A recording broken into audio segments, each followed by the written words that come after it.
우리의 몸을 보아도 참 우리의 몸이 연약하다라는 것을 우리는 느끼게 됩니다. 특별히 우리가 몇 년간 이 코로나를 겪으면서 그 코로나의 작은 바이러스지만 그 바이러스로 인하여서 쉽게 우리의 몸이 연약해진다라는 것을 우리는 보게 됩니다. 아무리 강한 사람이라 할지라도, 아무리 힘이 센 사람이라 할지라도 누구나 그 코로나 바이러스에 걸리면 맥을 추지 못하고 꼼짝도 하지 못합니다. 여러분 혹시 권투 선수 중에 이 무하마드 알리라는 선수 혹시 아십니까? 네, 아시는 분도 아시고 있겠지만 이 무하마드 알리는 나비처럼 날아서 뭐처럼 쏜다? 벌처럼 쏜다. 네, 다시 아시는 그 무하마드 알리가 이렇게 뭐 나비처럼 날아서 벌처럼 쏜다라는 그러한 것을 가지고 전 세계를 제패했던 권투 선수였습니다. 그런데 그가 이 은퇴한 후에 30년간 그 파킨슨병에 걸려서 그렇게 앓다가 결국엔 74세에 사망하게 되었습니다. 아무리 몸이 강한 사람이라 할지라도 결국에는 참 연약한 존재라는 것을 우리는 또 생각하고 또한 보게 됩니다. 여러분, 그렇다면 우리의 마음은 어떻습니까?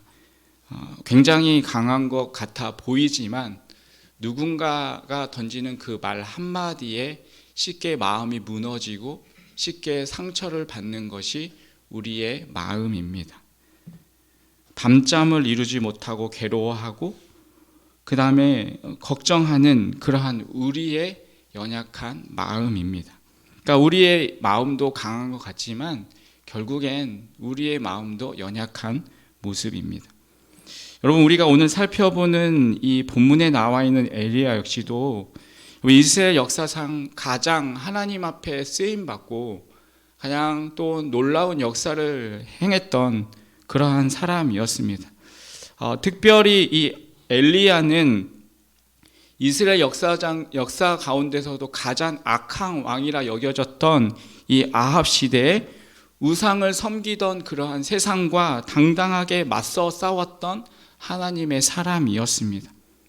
그리고 이 엘리야를 통해서 사르밧 과부의 기름과 이 가루가 계속 채워지는 역사를 행했었고 또 과부의 죽은 아들을 살려내기도 했습니다.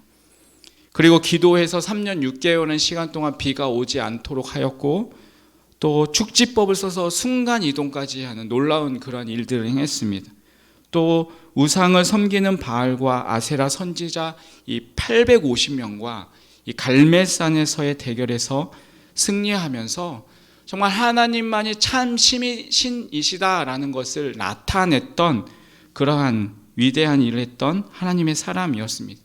그는 그렇게 하나님의 사람으로서 하나님께 쓰임받으면서 승승장구했던 사람이었습니다. 그런데 그런 승승장구했던 엘리야의 모습이 오늘 본문에 보면 그러한 모습을 전혀 볼 수가 없습니다.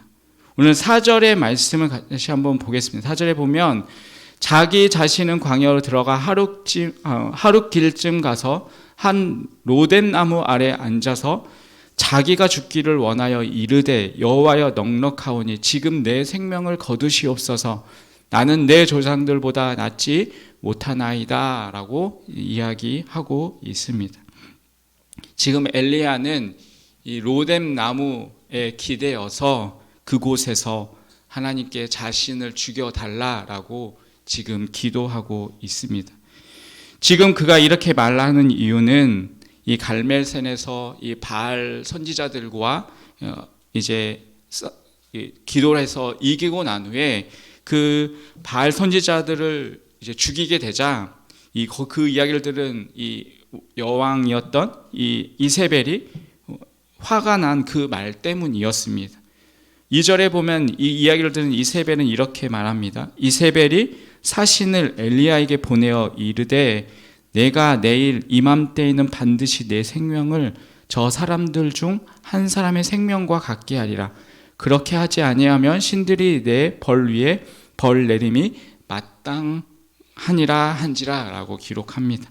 그러니까 이세벨은 엘리야를 죽이겠다라고 이야기를 합니다. 그런데 이 상황을 잘 보시면 지금 당장 죽이려 온다라는 것이 아닙니다. 여러분, 지금 당장 죽이려면 사람을 보내서 그 말을 전했겠습니까? 사실 지금 이세벨은 이 엘리야가 갈멜산 승리로 인하여서 얻은 명성 때문에 죽일 수 없는 상황이었습니다. 만약 이 엘리야를 죽이게 되면 백성들의 반발이 또한 일어날 수 있었기 때문입니다. 그러니까 쉽게 엘리야를 죽일 수도 없는 상황이었습니다. 그냥 그 이야기를 듣고 화가 나서 이 엘리야에게 홧김에 이야기를 했던 것입니다. 그런데 엘리야는 이 이세벨의 홧김에 같은 이 말씀 때문에 그 이야기를 듣고 하나님께 죽여달라라고 말하고 있습니다. 한순간 갑자기 자신의 마음 가운데 낙심과 좌절이 찾아오게 되니까 푸념 섞인 그 말을 하고 있는 것입니다. 세상을 호령하였던 엘리야지만 그 가운데 오게 되는 그 무게가, 삶의 무게가, 그 낙심과 좌절의 무게가 너무나 무거워지니까 결국에는 죽음을 생각하였던 것입니다. 여러분, 우리 가운데 이것이 다른 사람의 이야기라고 생각되어지지 않을 것입니다. 그렇다고 엘리야가 약한 사람이라고 우리는 비난할 수도 없을 것입니다. 우리도 엘리야와 같이 때로는 승승장구하는 그런 모습 속에서도 어느 순간 낙심과 좌절에 부딪힐 때가 있습니다. 어느 누구도 예외인 사람은 없습니다. 여러분, 성경에 보면 믿음의 사람이었던 위대한 사람들도 때로는 이 엘리야와 같이 죽기를 기도했다는 사실을 여러분 아십니까? 민수기 11장에 보면 광야 생활에 지친 이스라엘 백성들이 이 모세를 찾아와서 불평합니다. 자신들은 계속해서 이 만나만 먹을 수 없다, 이 삶이 너무 힘들다라고 원망하고 불평합니다. 그러한 이스라엘의 모습들, 이스라엘 백성들의 모습을 보면서 이 모세는 지치고 너무나 힘들었습니다. 그래서 그는 민수기 11장 10절을 통해서 하나님께 이렇게 기도합니다. 주께서 내게 이같이 행하실진대 구하옵나니 내게 은혜를 베푸사 즉시 나를 죽여 내가 고난당함을 내가 보지 않게 하옵소서. 모세 역시도 그 삶이 너무 힘들고 어려우니까, 그 백성들의 원망을 듣는 것이 너무나 힘드니까 하나님 앞에 차라리 하나님 저를 죽여 주시옵소서. 더 이상 이 백성들의 원망과 불평을 듣지 않고 하나님 저 그냥 하나님 곁에 데려가 주세요라고 기도했던 것입니다. 요나서 4장 3절과 8절에도 보면 요나도 죽기를 기도합니다. 3절에 보면 요나 4장 3절에 보시면 여호와여 원하건대 이제 내 생명을 거두어 가소서 사는 것보다 죽는 것이 내게 나음이다. 또 8절은 이렇게 말합니다. 요나가 혼미하여 스스로 죽기를 구하여 이르되 사는 것보다 죽는 것이 내게 나으니이다. 여러분, 믿음의 사람이라 할지라도 어느 한순간 이렇게 절망의 순간이 찾아오게 됩니다. 누구나에게 찾아오는 것입니다. 밥맛이 없어지고 때로는 무기력해질 때가 찾아옵니다. 여러분, 그럴 때 우리는 어떻게 다시 극복하고 일어설 수 있을까요? 오늘 우리가 이 엘리야의 모습을 통해서 우리가 다시 한번 그러한 좌절과 낭망 속에서 어떻게 일어설 수 있는지 함께 살펴보기를 원합니다. 여러분, 그렇다면 우리는 어떻게 이 낙심과 좌절 속에서 일어설 수 있을까요? 첫 번째는 바로 하나님과 함께 일어서야 하는 것입니다. 오늘 본문의 엘리야는 두 가지의 옳지 못한 판단을 합니다. 첫째는 앞서 보았듯이 한 여인의 잘못된 말을 듣고 그 말을 잘못 판단하게 됩니다. 그냥 그저 홧김에 뱉은 그러한 말인데 그것 때문에 두려워하게 됩니다. 여러분, 우리가 여기서 다시 한번 느끼게 되는 것은 이 사람의 말이 얼마나 능력이 있다라는 것을 우리는 다시 한번 생각해 보게 됩니다. 이 말은 정말 칼과 같습니다. 승승장구하던 엘리야를 하루아침에 죽음에 이르기까지, 죽음을 생각하는 정도까지 낙심과 좌절에 빠뜨린 것이 바로 이 말이었습니다. 반대로 생각하면 말은 죽을 생각으로 낙심에 빠진 이들을 승승장구하게 만들 수도 있는 것입니다. 여러분, 그렇기 때문에 우리는 말을 잘 해야 합니다. 다른 사람들을 낙심과 좌절에 빠지게 만드는 말이 아니라 다른 사람들에게 힘이 되는 그러한 말을 해야 합니다. 격려하고 힘이 되는 말, 특별히 가까운 사이일수록 우리는 그 가까운 사람들에게 상처가 되는 말이 아니라 그 사람들을 격려하고 그 사람들을 세울 수 있는 말을 해야 합니다. 또 이것을 돌려 말하면 상대가 주는 상처의 말에 대해서 우리는 너무 그것을 가지고 너무 신경 써서는 안 되는 것입니다. 우리는 들은 말에 대해서 올바로 판단하는 것이 필요합니다. 사실 지금 이세벨은 말뿐이었습니다. 실질적으로 엘리야를 죽일 수 있는 상황이 아니었습니다. 그러나 엘리야는 그 말을 잘못 판단하여서 당장 죽는 것처럼 생각하게 되고 자기가 죽기를 구했던 것입니다. 두 번째로 엘리야가 잘못 판단한 것은 바로 상황입니다. 3절에 보면 이렇게 기록합니다. 그가 이 형편을 보고 일어나 자기의 생명을 위하여 도망하여 유다에 속한 브엘세바에 이르러 자기 사원을 그곳에 머물게 하고. 여러분, 여기 보면 엘리야가 이 형편을 보고라고 기록하고 있습니다. 그러니까 엘리야가 지금 자신의 형편을 보고 일어나 도망했다고 합니다. 그러니까 그는 지금 자신의 이 형편을 보았던 것입니다. 그 형편을 보니까 이제 자기가 죽게 된 것 같은 것입니다. 그러나 여기에는 엘리야의 잘못된 판단이었습니다. 그가 보긴 보았지만 잘못 보았던 것입니다. 그가 형편을 볼 줄은 알았지만 지금 하나님을 보지 못했습니다. 여러분, 많은 분들이 낙심하고 좌절하는 이유는 그 상황 속에서 자신의 형편만을 바라보니까 하나님을 바라보지 못했기 때문입니다. 여러분, 제가 저번에도 한번 말씀드렸죠. 태양을 바라보면 내 그림자는 어디에 있습니까? 어디 있죠? 예, 뒤에 있습니다. 내가 그림자를 바라보면 태양은 어디에 있습니까? 바로 우리 뒤에 태양이 있는 것입니다. 여러분, 마찬가지로 우리가 그 문제에 빠져 있고 그 문제만을 바라보면 하나님은 우리의 뒤에 있는 것입니다. 하지만 우리가 하나님만을 바라보고 나아간다면 우리의 문제는 뒤에 있는 것입니다. 여러분, 지금 엘리야가 낙심한 이유가 무엇입니까? 3절을 다시 한번 보면 그가 이 형편을 보고 일어나 자기의 생명을 위해 도망하여 유다에 속한 브엘세바에 이르러 자기의 사원을 그곳에 머물게 하고.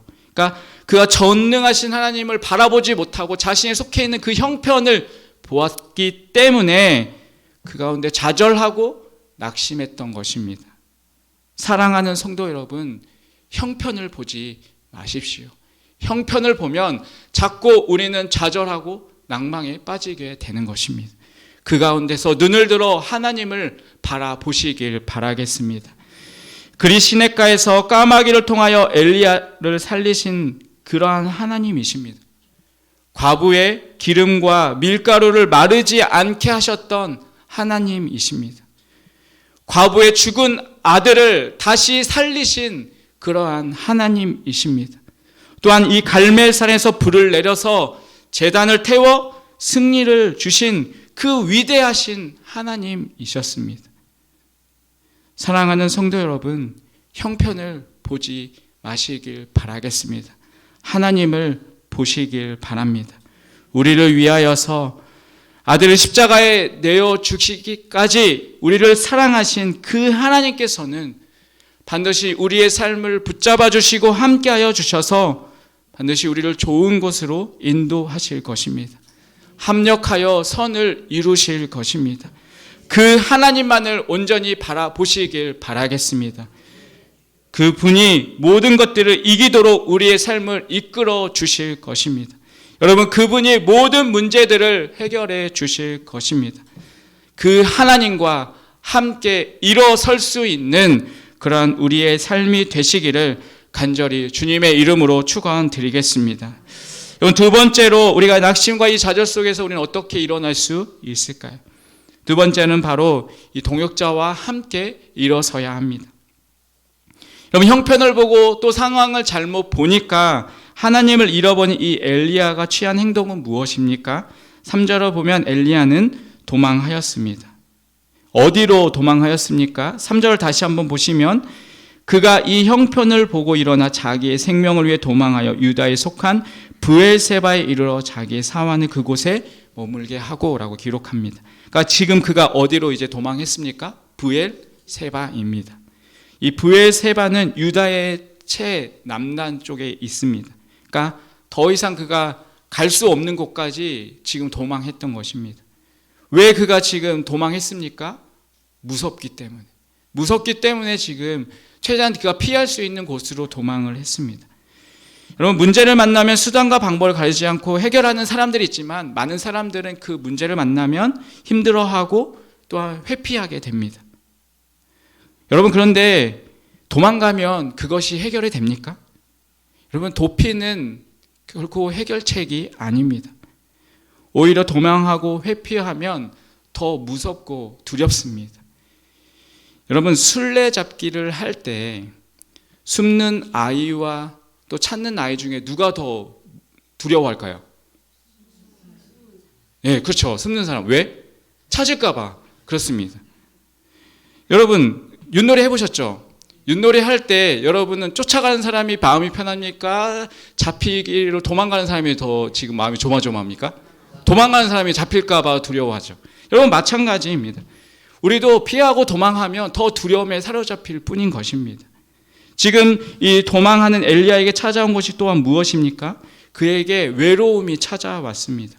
우리 10절 말씀 같이 한번 읽도록 하겠습니다. 10절입니다. 시작. 그가 대답하되 만군의 하나님 여호와께서 열심히 유별하오니 이는 이스라엘 자손이 주의 언약을 버리고 주의 자단을 헐며 칼로 주의 선지자들을 죽음이요 오직 나만 남았거늘 그들이 내 생명을 찾아 빼앗으러 하나이다. 여러분, 여기서 지금 엘리야가 이야기하는 것이 무엇입니까? 자기 혼자만 지금 남았다라는 것입니다. 자기를 도울 사람이 없이 지금 자기 혼자 이 외로운 싸움을 싸워야 한다라는 것입니다. 여러분, 그런데 그것은 사실이 아닙니다. 18장 13절에 보면 이 오바댜를 통해서 하나님께서는 이 100명의 선지자를 숨겨놓도록 하셨습니다. 그리고 오늘 본문의 19장 18절에 보면 이 하나님께서는 이 바알에게 무릎 꿇지 않은 7,000명이 있다라고 이야기하고 있습니다. 그러니까 지금 하나님 이 세상과 맞서서 하나님 붙잡고 싸우는 사람은 엘리야 혼자가 아니라 많은 사람들이 지금 싸우고 있다라는 사실입니다. 그런데 엘리야는 두려움에 사로잡혀서 자기 혼자라 자기 혼자서 외로운 싸움을 싸우고 있다라고 생각을 하게 되니까 더 좌절하고 넘어지는 것입니다. 그런 엘리야를 향한 하나님의 처방이 무엇입니까? 하나님은 엘리야에게 선지자를 보내셨습니다. 우리 5절과 6절 말씀 같이 한번 읽도록 하겠습니다. 같이 읽겠습니다. 시작. 로덴 나무 아래에 누워 자더니 그에게 이르되 일어나서 먹으라 하는지라 본즉 머리맡에 숯불에 구운 떡과 한 병 물이 있더라. 이에 먹고 마시고 다시 누웠더니. 아멘. 여러분, 하나님은 그 엘리야에게, 지쳐있는 그 엘리야에게, 혼자서 외로워하고 있는 그 엘리야에게 천사를 보내셔서 잘 먹고 쉬게 만드셨습니다. 그를 다시금 어루만져 주시고 구운 떡과 물을 먹게 하여 주시고 다시 누워서 쉬도록 하였습니다. 하나님은 그렇게 천사를 보내셔서 다시 한번 이 엘리야의 피곤한 육체를 만지셨고 쉬게 하셨던 것입니다. 여러분, 우리가 기억해야 할 것은 우리는 혼자가 아니라는 사실입니다. 지친 엘리야를 격려하고 위로한 천사가 옆에 있었던 것처럼 그 엘리야에게 천사를 보낸 하나님이 지금 여러분에게도 그 함께 할 수 있는 사람들을 여러분에게 붙여주셨다는 것입니다. 그 천사를 여러분에게 보내셨습니다. 여러분이 힘들 때 이 목사라는 천사를, 또 여러분이 힘들 때 장로님이라는 천사를, 또 권사님이라는 천사를, 또 아내라는, 또 남편이라는, 또 구역정이라는, 또 구역원이라는 그 천사를 여러분에게 보내주셨습니다. 여러분 옆에 있는 사람을 한번 보십시오. 네, 옆에 있는 분이 바로 여러분의 천사입니다. 그럼 옆 사람에게 한번 인사하겠습니다. 아, 천사셨군요. 네, 여러분 천사십니다. 여러분이 천사십니다. 여러분 기억해야 할 것은 결코 우리는 혼자가 아니라는 사실입니다. 돕는 그 사람이, 그 천사가 여러분 곁에 있습니다. 여러분의 마음을 열어서 여러분의 힘든 것을 털어놓으시길 바랍니다. 그리고 그들을 통해서 하나님은 여러분을 위로하시고 여러분을 붙잡아 주시고 여러분과 함께하여 주실 것입니다. 하나님은 오바다를 통해서 100명의 선지자를 숨겨두셨고 또한 7,000명의 하나님의 용사를 준비하고 계셨습니다. 여러분, 우리는 결코 혼자가 아닙니다. 하나님이 준비하신 우리의 동역자가 있습니다. 왜 사람들은 자기밖에 없다고 생각을 하게 됩니까? 누구도 자기의 어려움을 이해하지 못할 것이라고 생각하기 때문입니다. 자기를 위해서 적극적으로 기도해 주지 않을 것이다 라고 생각하기 때문입니다. 여러분, 한 가정 안에 있어도 또 한 교회 안에 있어도 혼자로 그냥 살아가고 있기 때문에 외롭고 힘든 것입니다. 여러분, 근데 결코 그렇지 않습니다. 아직 내가 마음의 문을 열지 않았기 때문입니다. 내가 마음의 문을 열고 나의 힘들고 어려운 부분들을 우리 구역 식구들과 함께, 또한 함께 있는 내 옆에 있는 그 동역자들과 함께 마음을 열어 내 마음의 기도 제목들을, 힘들고 어려운 부분들을 우리가 함께 공유하고 기도한다면 여러분의 손을 잡아줄 그 믿음의 동역자가 분명히 있을 것이고 그 동역자가 함께 여러분의 힘이 되어서 함께 기도함을 통하여 그 모든 어려움들을 반드시 이겨낼 것입니다. 여러분이 몰라서 그렇지 누군가 여러분을 위해서 기도하고 있습니다. 여러분, 그래서 복음 찬송가에도 이런 찬송이 있지 않습니까? 당신이 지쳐서 기도할 수 없고 눈물이 빗물처럼 흘러내릴 때 주님은 아시네 당신의 약함을 사랑으로 돌봐주시니 누군가 널 위해 기도하네. 누군가 홀로 외로워서 마음이 무너질 때 누군가 널 위해 기도하네. 여러분은 결코 혼자가 아니라는 사실을 기억하시길 바라겠습니다. 여러분의 마음을 열고 손을 내밀어 보십시오. 여러분을 위해 기도해 줄 구역장님이 여러분 곁에 있습니다. 여러분을 위로하고 이해하고 함께 해줄 구역원들이 여러분과 함께 있습니다. 우리가 마음의 문을 열어보면 그것들이 보일 것입니다. 사랑하는 성도 여러분, 동역자와 함께 그 모든 상황 속에서 믿음으로 일어설 수 있는 그런 우리의 삶이 되시기를 간절히 축원드리겠습니다. 여러분, 마지막으로 우리가 낙심과 좌절 속에서 우리는 어떻게 일어날 수 있을까요? 그것은 바로 사명을 붙잡고 일어서야 합니다. 천사의 도움으로 먹고 마시고 힘을 얻은 엘리야는 이제 호렙산으로 올라갑니다. 8절의 말씀을 같이 한번 읽도록 하겠습니다. 8절입니다. 시작. 이에 일어나 먹고 마시고 그 음식물의 힘을 의지하여 40주 40야를 하나님의 산 호렙에 이르니라. 아멘. 여기 보면 호렙산, 하나님의 산 호렙에 이르렀습니다. 여러분, 이 호렙산은 어떤 산일까요? 출애굽기 3장 1절에서 2절에 보면 이렇게 기록합니다. 모세가 그의 장인 미디안 제사장 이드로의 양떼를 치더니 그 떼를 광야 서쪽으로 인도하여 하나님의 산 호렙에 이름에 여호와의 사자가 떨기나무 가운데로 나오는 불꽃 아래서 그에게 나타나시니라. 그가 보니 떨기나무에 불이 붙었으나 그 떨기나무가 사라지지 아니하는지라. 그러니까 여러분, 이 호렙산은 바로 모세가 하나님의 부르심, 하나님의 사명을 받은 그 자리입니다. 그 호렙산에서 하나님은 다시 한번 지쳐있는 그 엘리야에게 말씀하고 있습니다. 우리 11절 말씀입니다. 11절입니다. 시작. 여호와께서 이르시되 너는 나가서 여호와께서 지나가시는데 여호와 앞에 크고 강한 바람이 산을 가르고 바위를 부수나 바람 가운데 여호와께서 계시지 아니하며 바람 위에 지진이 있으나 지진 가운데도 여호와께서 계시지 아니하며. 지금 하나님께서는 이 엘리야에게 다시 한번 이 산에 서라, 이 사명에 서라라고 말씀하십니다. 그리고 그 말씀을 듣고 13절 상반전에 보면 엘리야가 듣고 겉옷으로 그 얼굴을 가리고 그 산에 섰다라고 기록합니다.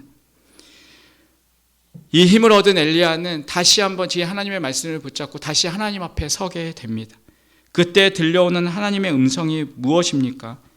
9절과 13절의 말씀에 보면 엘리야야 내가 어찌하여 여기에 서 있느냐, 너 여기에 왜 지금 서 있니? 라고 다시 한번 그에게 물으십니다. 하나님 호렙산에 있는 엘리야에게 지금 너는 왜 여기에 서 있느냐? 라고 물으시는 것입니다. 왜 지금 너는 낙심하고 왜 좌절하여서 낭망하여 이곳에 서 있느냐? 물으십니다. 그리고 15절과 17절을 통하여서 엘리야에게 새로운 사명을 주십니다. 우리 15절부터 17절까지의 말씀을 우리 같이 한번 읽도록 하겠습니다. 같이 읽겠습니다. 시작. 여호와께서 그에게 이르시되 너는 내 길을 돌이켜 광야를 통하여 다메섹에 가서 이르거든 기름을 부어 아람의 왕이 되게 하고 너는 또 님시의 아들 예후에게 기름을 부어 이스라엘 왕이 되게 하고 또 아멜브올이라 하맛의 아들 엘리사에게 기름을 부어 너를 대신하여 선지자가 되게 하라. 하사엘의 칼을 피하는 자를 예후가 죽일 것이요 예후의 칼을 피하는 자를 엘리사가 죽이리라. 아멘. 하나님의 천사와 함께 일어난 엘리야는 이제 새로운 사명을 받고 일어서게 됩니다. 그리고 19절에 보면 이 엘리야가 낙심했던 그 자리를 일어나서 새로운 사명을 붙잡고 다시 일어나서 그 삶으로 나아가는 것을 우리는 보게 됩니다. 사랑하는 성도 여러분, 우리는 어떻게 이 낙심, 이 좌절의 상황 속에서 일어날 수 있을까요? 하나님의 사명을 붙들면 우리는 다시 한번 일어설 수 있습니다. 여러분, 사명이 있으면 낙심할 수가 없습니다. 사명이 있으면 죽을 수도 없습니다. 여러분, 리빙스톤은 사명이 있는 한 죽지 않는다라고 말을 했습니다. 여러분, 사명은 역경을 극복하는 능력이 됩니다. 몇 년 전에 메르스로 인해서 온 또 나라가 이렇게 힘들었던 그런 상황이 있었습니다. 그 가운데 이 39번째 확진을 받은 환자가 있었습니다. 이 뇌경색과 허리 통증을 앓고 있었던 이 62세였던 이 송길용 씨가 이 평택 성모병원에 이제 치료하기 위해서 입원했는데 마침 그 가운데 이제 그 확진된 사람이 있어서 그 가운데서 이제 감염이 되었습니다. 건강이 안 좋은 사람은 더 위험해서 이제 죽을 수 있는 그런 확률이 더 높은 상황 속에서 이분은 13일 만에 이제 완치가 되어서 병원 관계자들의 축하를 받으면서 이제 병원을 나서게 되었습니다. 이 송용기 씨는 그 일을 생각하면 자신은 두려움 때문에 이 몸보다 마음이 더 아팠다라고 말을 합니다. 그런데 그가 말하는 두려움은 이 메르스에 대한 두려움이 아니었습니다. 바로 16년 전에 실종된 그 딸을 다시 볼 수 없을지 모른다라는 그 두려움이 그 마음 가운데 있었기 때문입니다. 여러분도 길을 가시다가 많이 봤을 것입니다. 누구죠? 송혜이를 뭐 찾아주세요라고 이렇게 현수막 붙어 있는 거 많이 보시지 않았습니까? 1999년 17살이었던 딸 송혜이 양이 학교를 간다라고 이야기를 하면서 실종되어서 그때부터 트럭을 사서 전국을 누비면서 딸을 아버지가 찾아 나섰습니다. 아내는 딸을 찾는 그 전단지를 들고서는 결국에는 그 딸을 잃어버린 슬픔을 이기지 못하고 농약을 먹고 자살을 하였습니다. 이 현수막을 16년이라는 시간 동안 약 4,000장을 전국에 돌아다니면서 딸을 찾기 위해서 그 현수막을 붙이고 어떻게든 딸을 찾으려고 노력을 했습니다. 그렇게 그는 오직 딸을 찾겠다라는 그러한 사명을 붙잡고 결국에는 그 메르스를 극복하게 된 것입니다. 메르스에 걸려서 죽을지도 모르는 상황에서 그는 이렇게 항상 말했다고 합니다. 얼른 몸을 추스르고 내 딸 우리 헤이를 찾으러 나가야죠 라고 말을 했다고 합니다. 잃어버린 딸을 찾겠다라고 하는 그 아버지의 마음 앞에 그 질병도 죽음을 이기지 못했던 것입니다. 여러분, 그 사명은 낙심을 극복하는 것입니다. 사명은 죽음까지도 극복할 수 있는 힘이 될 수 있는 것입니다. 사랑하는 성도 여러분, 여러분에게 주신 사명은 무엇입니까? 여러분에게 각자의 자리에서 여러분에게 주신 사명이 있을 것입니다. 특별히 여러분과 저의 삶을 위해서 예수님께서 물과 피를 쏟으신 그 예수 그리스도로 인하여서 하나님의 자녀로 부름받은 소명자는 누구나 하나님께서 명령하시고 또한 부탁하신 그 일들이 있습니다. 여러분, 그것이 사명입니다. 여러분, 더 많이 가졌다면 그것이 사명입니다. 아픔을 때론 겪고 있다면 그것은 아픈 사람들을 돌보라는 하나님의 사명입니다. 꿈이 있다면 그것이 사명입니다. 여러분, 마음의 부담이 있다면 그것이 사명입니다. 사랑하는 성도 여러분, 그 사명을 붙잡고 일어설 수 있는 그러한 우리의 삶이 되시길 바라겠습니다. 좌절과 낭망에 빠져 있는 삶이 아니라 믿음으로 더욱더 굳건히 일어설 수 있는 그러한 우리의 삶이 되시기를 간절히 축원드리겠습니다. 기도하겠습니다. 하나님 아버지, 우리는 늘 넘어지고 좌절하는 연약한 인생입니다. 하지만 여전히 우리와 함께 하시는 하나님을 바라보며 믿음으로 다시 일어서기를 원합니다. 우리 옆에 붙여주신 믿음의 동역자와 함께 하나님이 주신 사명을 붙잡고 일어서 이 믿음의 길을 걸어가게 하여 주시옵소서. 예수님의 이름으로 기도합니다. 아멘. 찬송가, 새 찬송가